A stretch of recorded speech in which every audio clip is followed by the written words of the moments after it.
শান্তিতে নোবেলজয়ী ডক্টর মোহাম্মদ ইউনূসের নেতৃত্বে গঠিত হয় নতুন অন্তর্বর্তীকালীন সরকার। এমন পরিস্থিতিতে বাংলাদেশে মানবাধিকার সুরক্ষাকে শক্তিশালী অন্তর্বর্তীকালীন সরকার ও জনগণকে সহায়তা করতে প্রতিশ্রুতিবদ্ধ বলে জানিয়েছে জাতিসংঘ।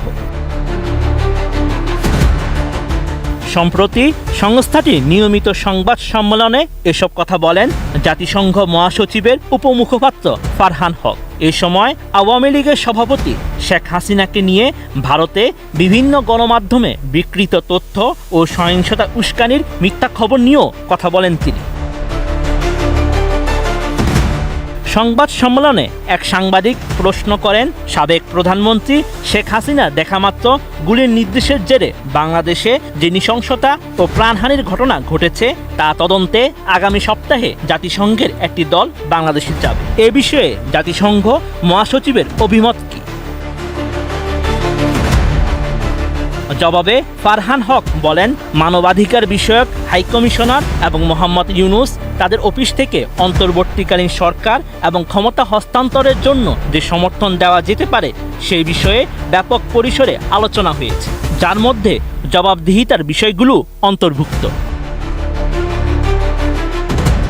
জাতিসংঘ মহাসচিব অ্যান্টোনিও গুতেরেসের উপমুখপাত্র আরও বলেন, সাম্প্রতিক সহিংসতা ও অস্থিরতার প্রেক্ষাপটে মানবাধিকার লঙ্ঘনের ঘটনা তদন্তের জন্য সহায়তার ক্ষেত্র ও পদ্ধতি নিয়ে আলোচনা করতে আগামী সপ্তাহে জাতিসংঘের একটি দল ঢাকা সফর করবে। মানবাধিকার সুরক্ষাকে শক্তিশালী করে এমন একটি সফল উত্তোলনে বাংলাদেশের অন্তর্বর্তীকালীন সরকার ও জনগণকে সমর্থনের জন্য জাতিসংঘের মানবাধিকার বিষয়ক হাইকমিশনার অত্যন্ত প্রতিশ্রুতিবদ্ধ।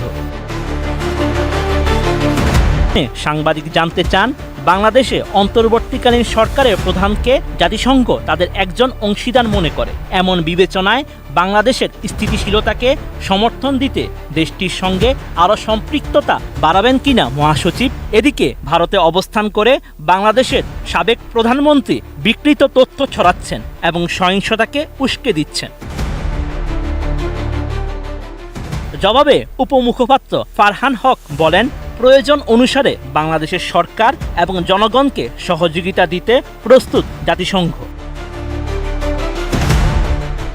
এর আগে বৈষম্য বিরোধী ছাত্র আন্দোলনে ৩২ শিশুসহ ৬৫০ জন নিহত হয়েছে এমন তথ্য উঠে এসেছে জাতিসংঘের মানবাধিকার কমিশনের প্রাথমিক প্রতিবেদনে।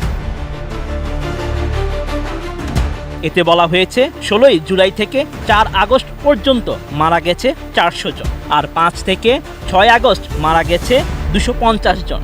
এসব নিহতদের মধ্যে আছেন বিক্ষোভকারী, পথচারী, সাংবাদিক এবং নিরাপত্তা বাহিনীর বেশ কয়েকজন সদস্য।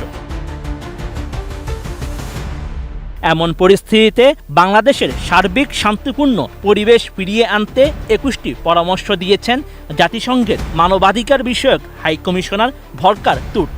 এর মধ্যে রয়েছে আইন শৃঙ্খলা বাহিনীর বিরুদ্ধে শাস্তিমূলক ও ফৌজদারি ব্যবস্থা গ্রহণ, সামাজিক, অর্থনৈতিক এবং রাজনৈতিক অভিযোগের সমাধানের জন্য উন্মুক্ত সংলাপের ব্যবস্থা করা, যার অন্যতম লক্ষ্য হবে বাংলাদেশের সব মানুষের স্বার্থে কাজ করা।